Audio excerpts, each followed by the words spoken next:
everyone, welcome back to Maggie Hayes Yoga. Today we are focusing on back bends. Love back bends. And if you want to get right to it, I totally understand. Just skip over the next couple minutes because I'm going to nerd out really quick. I love back bending. It feels so good and it's so good for you. It's such an amazing practice because if you think about it, we are constantly sitting. I mean, driving, working, whatever, or we're standing, walking around, rushing around with our shoulders hunched forward, our chest caved in. And so for our bodies and for our physical health, it is so important to reverse all of that, to open up. So instead of our spines being in a forward bend, they could be in a back bend. And back bending is actually a natural range of motion for a healthy spine. So it's so important to utilize that for just overall health. And the sequence, the sequence of poses that we are going to go through today is one that I learned from my teacher, Jared McCann, at Lighthouse Yoga School in Brooklyn, in Williamsburg. And it's kind of just a really great progression of back bending. So moving from kind of a more subtle back bend into a deeper one. So let's get going. Okay, so this sequence is great to add on to any of my other videos, power flows, whatever, because you want to make sure that your spine and that your body is pretty decently warmed up. In order to safely back bend, we need engagement and awareness over the whole body, from the feet to the legs, to the hips, to the chest, everything.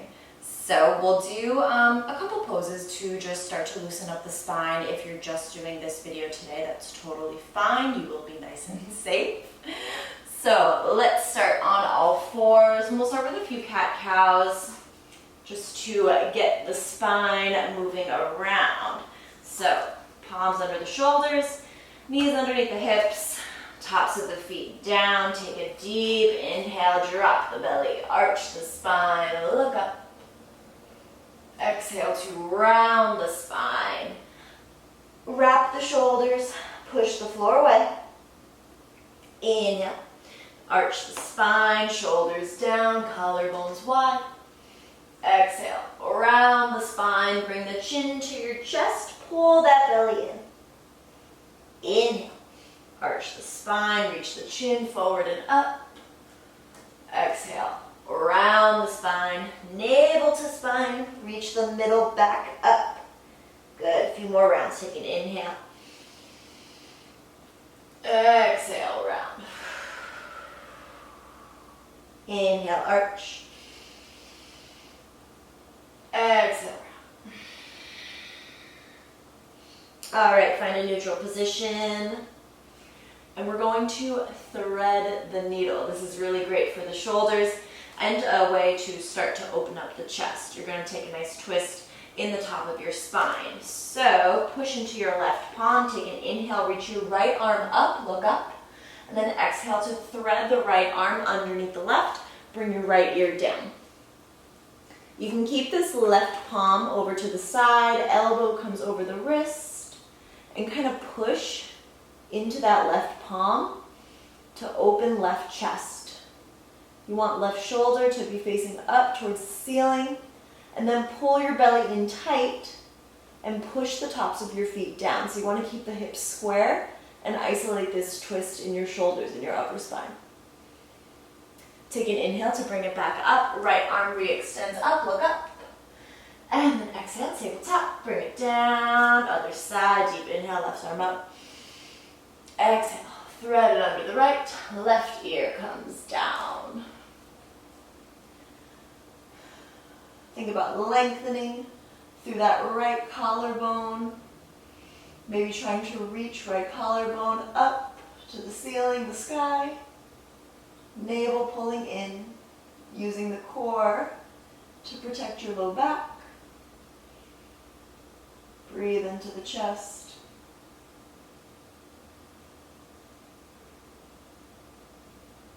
Use your next inhale to pick it back up. Left arm up, look up. And exhale, tabletop, let it go. Find a seated position. And we'll take a side stretch. So, which side first? Left fingertips down. Right fingertips reach up, up, up, lengthen, and over. You can come down onto that left elbow, left forearm. Look up under right shoulder. My arms are super long, so I'm running into this wall here, but that's fine. Right hip is going to root down. Start to bring it back up. Other side, deep inhale, left arm up and over. So moving the body in opposing directions. Left hip down, left fingertips reach up. Belly pulls in.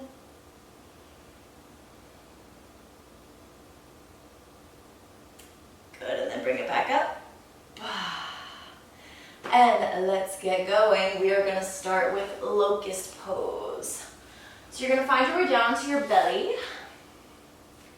Arms by your sides. Fingernails face down. So palms up. Oh my gosh, I have to clean my floor. Squeeze your legs together. And the trick here to get into a good back bend, I also learned this cue from my teacher. On an exhale, you're going to pull your navel in towards your spine and push your pelvis, your pubic bone, down into the ground. So you're really pushing that pelvis down to stabilize the hips, to support your spine as it bends. So exhale, belly in, pelvis down. And then inhale to lift your chin, your chest, your legs. Start to lift everything up. And this is more so about making length here. So think about like a canoe shape rather than like a banana or something, I don't know. So chin is going to reach forward, toes are going to reach back, inner thighs hug together and roll up, fingernails push down, shoulders pull down, chest reaches forward. We're just going to hold it here to start to lengthen the spine, because back bending first is about lengthening the spine before bending. Bending is really secondary, I guess you could say, because you want to make length in the spine between the vertebrae before you bend, so you don't just bend and like crush them together. That sounds really terrible. Sorry about that. Okay, we're here for 3. Really good workout for the hamstrings, the glutes for 2. Lower down 1. Ooh. Okay, take a moment, take a breath. You can look over to the right, left ear down.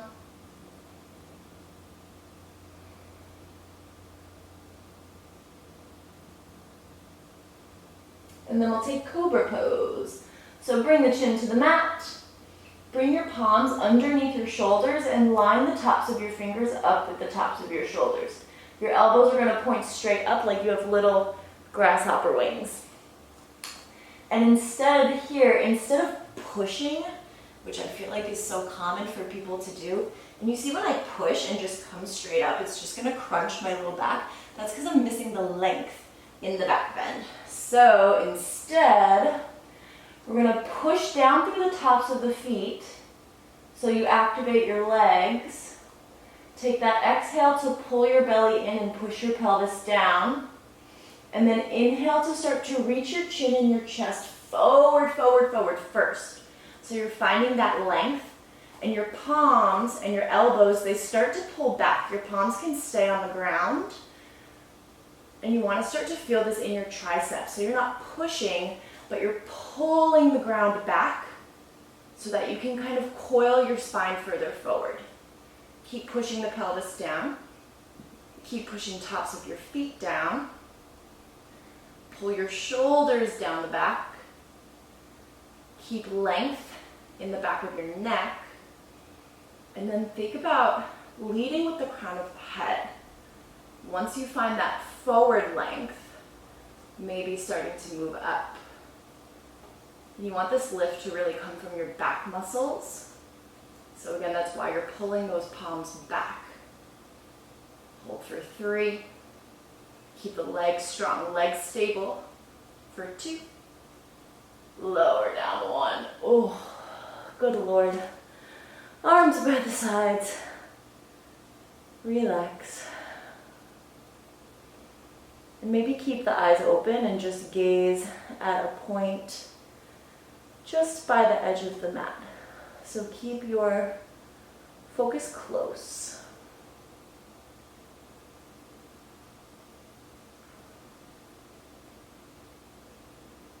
Okay, now let's take Sphinx pose.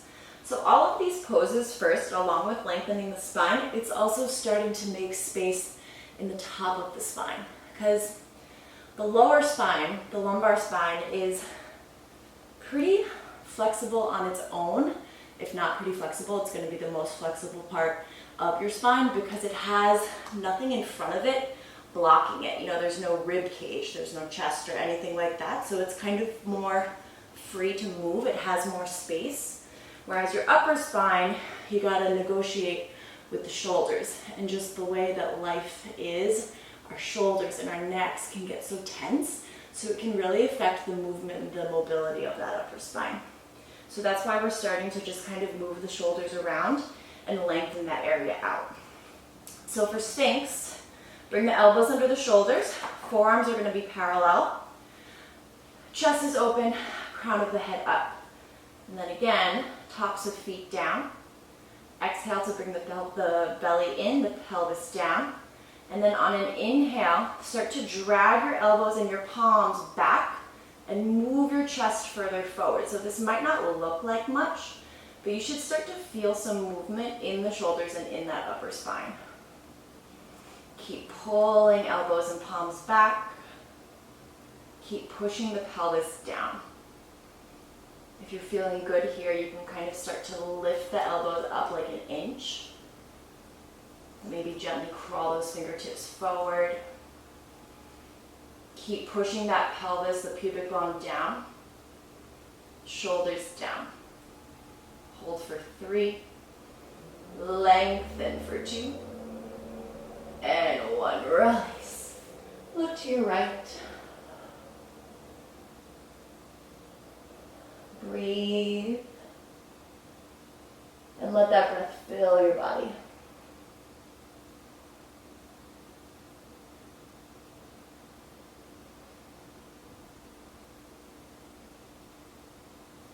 All right, chin to the mat. Let's get into a bow pose. So we're going to take kind of a different variation to start. You're going to bring your feet hips width distance, bend at the elbows, and then flex your feet. You're going to reach back for the inner edge of your ankles. So your inner wrists face out. And this can be it. This can be as far as you go. But when we work into this variation of bow, the thighs are going to stay on the ground. So exhale to pull the pelvis, or pull the belly in and push your pelvis down. And then inhale to start to kick into the hands so your chest starts to lift up. Keep pushing that pelvis down. Keep flexing your feet and moving the feet towards the back of the room. You want to move your chest forward, but relax your shoulders, relax your biceps. In this beautiful, beautiful opening, this is so amazing to just reverse all of that sitting. Keep breathing, pull the belly in, and release, let it go. Whew, that one burns the legs. Take a few breaths. If you want, you can kind of windshield wiper out your legs to release your low back.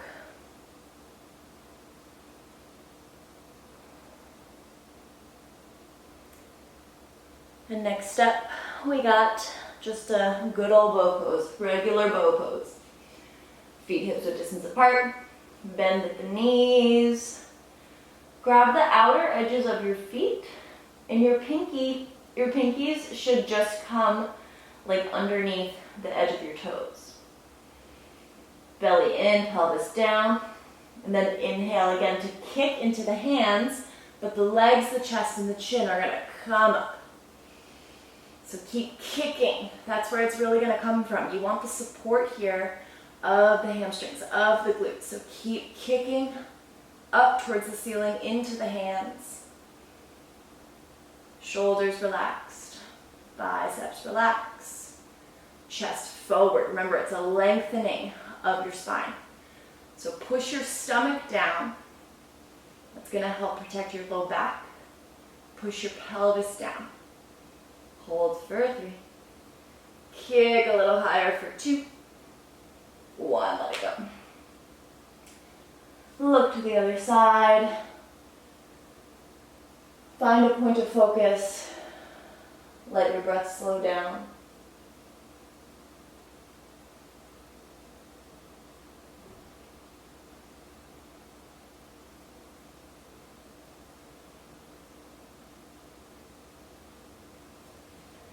And let's take camel pose. So we are going to push ourselves up to kneeling.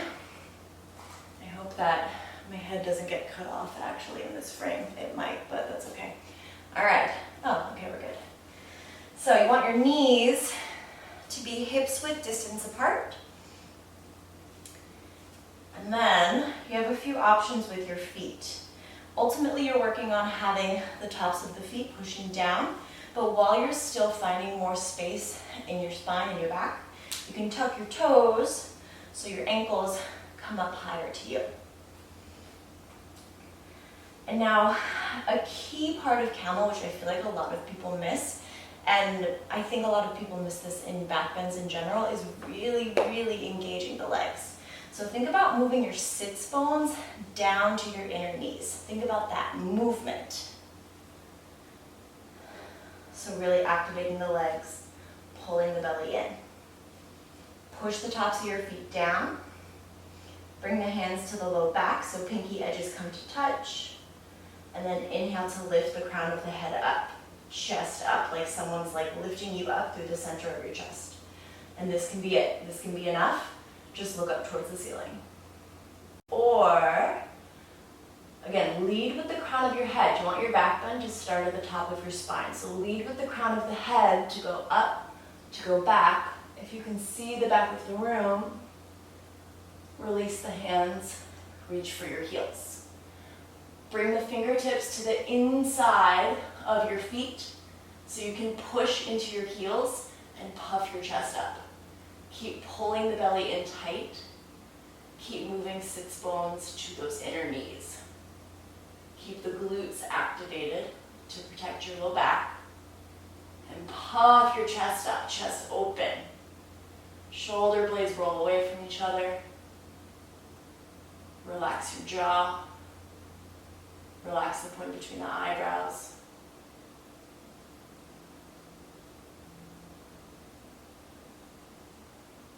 And then we're going to come out the same way we came in. So pull your belly in.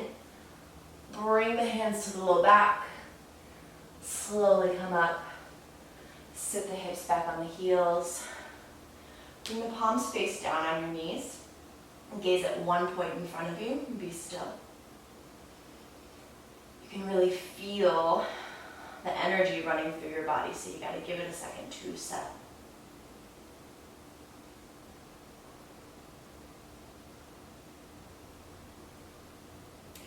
And then last but not least, we have wheel pose. We'll bridge or wheel. We'll start in bridge, and then if you're feeling up to it, you can push yourself up to wheel. So go ahead and lie on your back. Plant your feet down, hips width distance apart. Or if you're feeling a little tight in your low back and your shoulders, then bring your feet wider than hips width distance, but just a little bit. So find your feet And then make sure the heels are in close enough to the hips that you can just kind of graze your heels with your fingertips. You should be able to like touch your heel with your middle finger, that long finger. Start with the arms by the sides. Push your low back down. So flatten the spine beneath you. And then take an inhale, push into the feet to lift the hips up. So let's start with our base, with our feet. You want to push down with the 3 points of your feet. So balls of the feet, pinky toe balls, and center of your heels. Push those down. Those are going to activate muscles throughout the whole leg to give you that full support. As you inhale, bring the chest to the chin. As you exhale, lift the hips higher. Make sure inner thighs are activated. And then either stay here, or if you want to take wheel, bring the palms by the sides of your head, next to the ears, fingertips face the heels. Keep the elbows stacked over your wrists as you push into the hands and straighten out the arms. You're working on straight arms and eventually elbows over the wrists. So we're going to hold it here. Keep connected through the feet. Keep inner thighs activated. Keep hips lifting up to the ceiling. And if you're in wheel, think about rolling shoulder blades away from each other and moving your chest like away from you towards whatever your chest is facing. Maybe it's the back of your rib. Pull your belly in, close your bottom ribs. Don't let those ribs flare out. Keep the front of the body stable and strong to support the spine bending back. Let's hold for 5. If you're in wheel, look between your thumbs for 4. Relax your jaw for 3, 2, and 1. If you're in wheel, lift up your heels. Slowly lower all the way down, vertebrae by vertebrae. I keep cracking, but what else is new? Hug the knees in towards the chest. Maybe close the eyes. And we'll close with a twist. So just keep that right knee in. Left leg extends out. Push your low back down. And then bring that knee across the body. Right arm extends out. Take a few breaths here.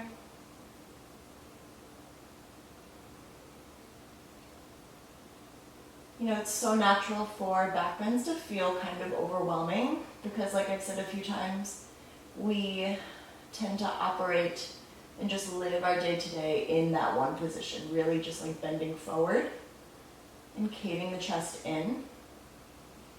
So it's a whole different ballgame when we open everything up so dramatically. Come back center, give the knee one more hug. And then left knee in, right leg out. And take your twist.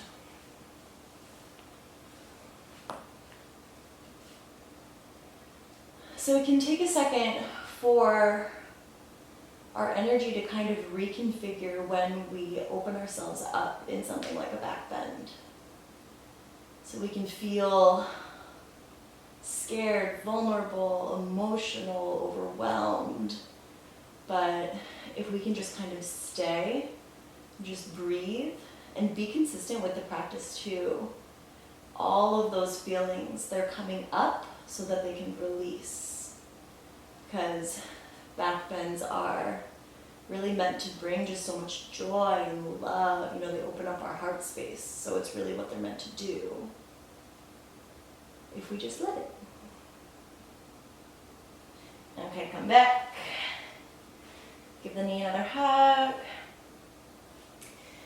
And then find a comfortable seat. Thank you so very much for taking the time to practice with me, and thank yourself for taking this time back bending again. It's so good for you. I'll stop rambling and I will just see you next time. Namaste.